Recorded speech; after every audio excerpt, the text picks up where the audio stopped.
call the police. I'm calling the police, that's fine. That's all right. Yeah? Because you shouldn't be on the road anyway. No? Okay, no worries.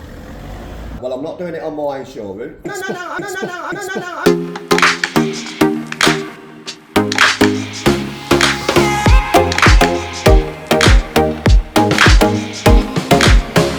Hi guys, welcome back to the RC store. My name's Ammo.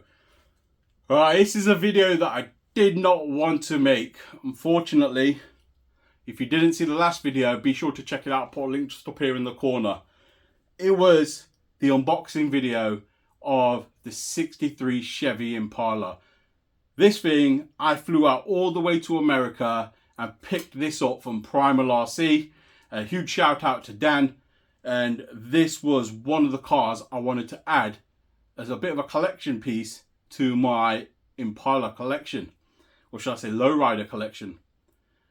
And I'm absolutely gutted I did not even get to run it. So let me go through what happened. So as you guys seen in the last video, I got up to recording the video. I recorded a bit of artwork, etc. And I got the car in place, ready to do a freewheel round that bend and yeah, get some cool shots going on. I was sitting on the corner of the road and the RC was in front of me and I heard a car screaming down the road quite fast. I didn't press record on the camera. My first instincts were to move out the way and see what's going on behind me. A car's come speeding down the road and the guy was not paying attention whatsoever. I'm actually lucky that I jumped out of the way and he's gone straight over the '63 Impala. And all I heard was a crash and a crunch. Absolutely gutted. I shouted the dude, and don't get me wrong, I'm a big dude myself. I shouted him and he carried on speeding, so I started running down the road and I managed to get him to stop. He stopped.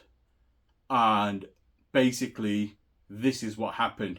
Now, there was a little bit that I didn't record because obviously I was running. And then by the time we started talking, I then pressed record. But the conversation went on the likes of, mate, what are you doing?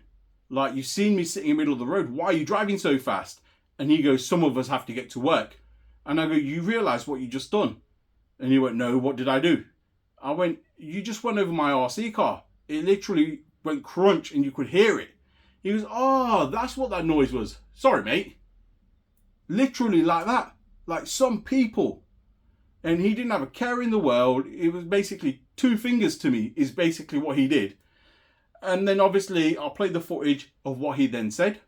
What garage? 67, call the police. I'm calling the police, that's fine. That's all right. Yeah? Because you shouldn't be on the road anyway. No? Okay, no worries.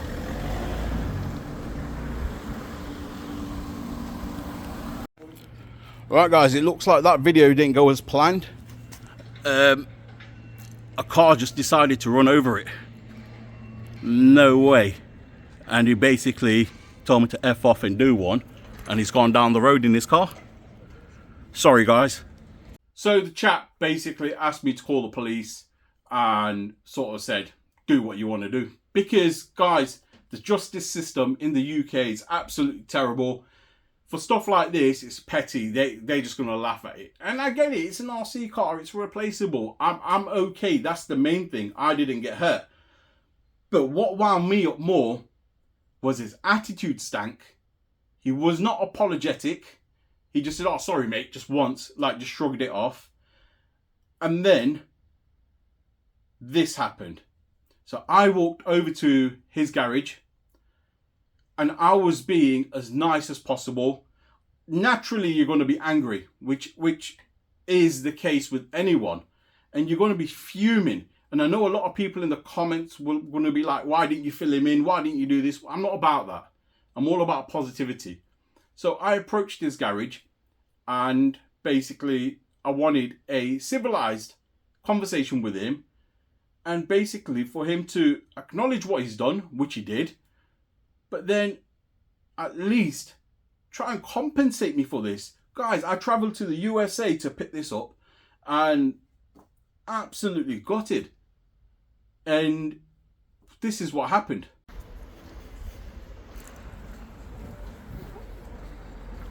Just what the police said then?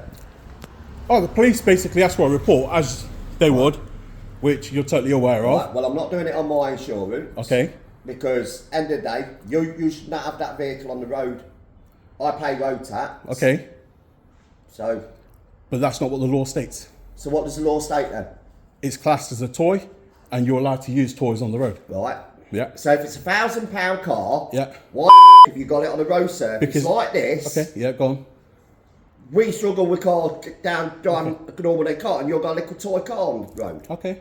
That's not my problem. Clearly was, but No, you ain't let me explain. Hang on.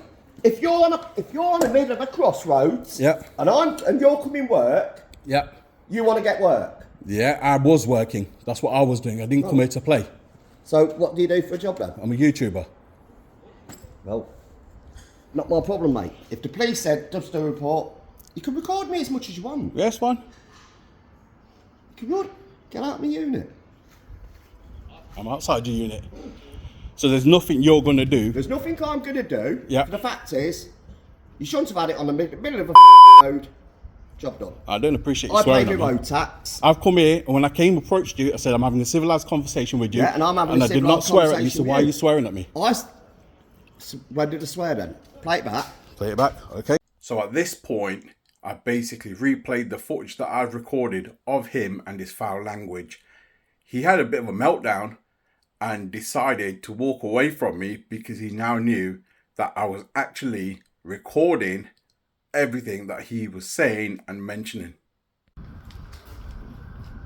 So guys, this chap here, as you've seen, has destroyed the car. He's gone over it. Hello. And get a proper job.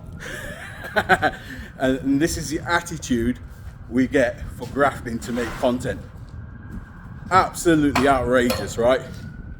Absolutely stinks. This is a chap's car. And that's the chap. So as you've seen, guys, his language was foul. His attitude stank. And this is what the world's coming to. Absolutely disgusting. Now, I did log a police complaint and a report. All they're going to do is follow it up. And this is classed by law as criminal damage. And the fact that he had a drink in one hand, a cigarette in the other hand, and he was speeding, he was driving without due care attention. But what will the police do about it in the UK? I don't know. I'll let you guys know if something comes out of it, but I doubt anything will. Now, I'm not the type of person, I don't want to take matters into my own hands. I've taken it as a L and I'll make it a W. These things happen. I would have reacted a little bit different if the chap turned around and said, look, I'm sorry, I didn't see your car. I'm really, really sorry. I appreciate that it's X amount. I don't have that sort of money to repay you for it. I accept I ran over it. Here's my car insurance details. See if they're willing to compensate you. I put my hands up. A mistake was made. And that's all he had to do. And even if his car insurance company turned around and said, we're not paying you out, I would have felt a bit better. The fact that the chap's acknowledged it. He's apologized to me. He's apologetic. He's explained his situation, that he hasn't got the money to replace it. And you know what, honestly, I was going to say, I would have probably said, you know what, these things happen. It is what it is. Don't worry about it. And that's me being completely honest. But the fact that he went about it the way he did, basically knowing that the police probably ain't going to do anything and probably said two fingers to me, it just doesn't sit right with me, guys. Drop a comment below. Let me know your thoughts. The actual car is trashed. I even looked at all the bits and I thought, is it worth repairing? With all the duty, etc., it ain't going to be worth repairing. I could probably buy a new one. One thing I will say though, on a positive, this shell is durable. So full car ran over it and it's just literally crushed the shell. I could probably pop the shell back out. It's definitely not going to be no collector's piece anymore. But I'll probably keep it as a memorabilia. Put it down to an event that happened when I was trying to record. Front bumper's completely missing. It's all split. I had a lot of content coming with this. I had some things planned with my two Impalas. Unfortunately, I can't carry that out now because it included this one. In terms of the car itself, the interior is absolutely wrecked. It's bent, steering wheel snapped, wipers snapped off the front there. The car itself, the steering rod itself snapped. A shocker's completely gone, snapped and flew off in the road somewhere. I don't know if it's damaged any of the servos because the full weight of the car went over the top. It's cracked the motor mount. I believe the gearing in the motor's gone. The chassis itself's okay. Yeah, the chassis itself's fine. I don't know. The wheels seem to be okay. This is all twisted up. Yeah, it's not worth salvaging, to be fair. Here's one of the springs. I don't know. It's just one of those things, eh? I'm just gonna have to I'll probably just put it on the shelf just to remind myself of what people are like here in the UK, eh? Guys, really sorry that I had to make this video, and I'm so sorry that I couldn't bring that epic content. I had a wicked running video planned for this. As you can see, I styled it out with the graffiti, etc.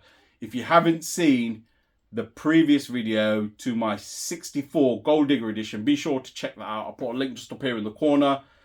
What a fantastic video that was, and the plan for this was to basically top that video. I guess it did in some ways, eh? Guys, if you've enjoyed this content, please feel free to like, share and subscribe. Don't forget to smash that notification button, and I'll see you in the next one. Thank you for watching.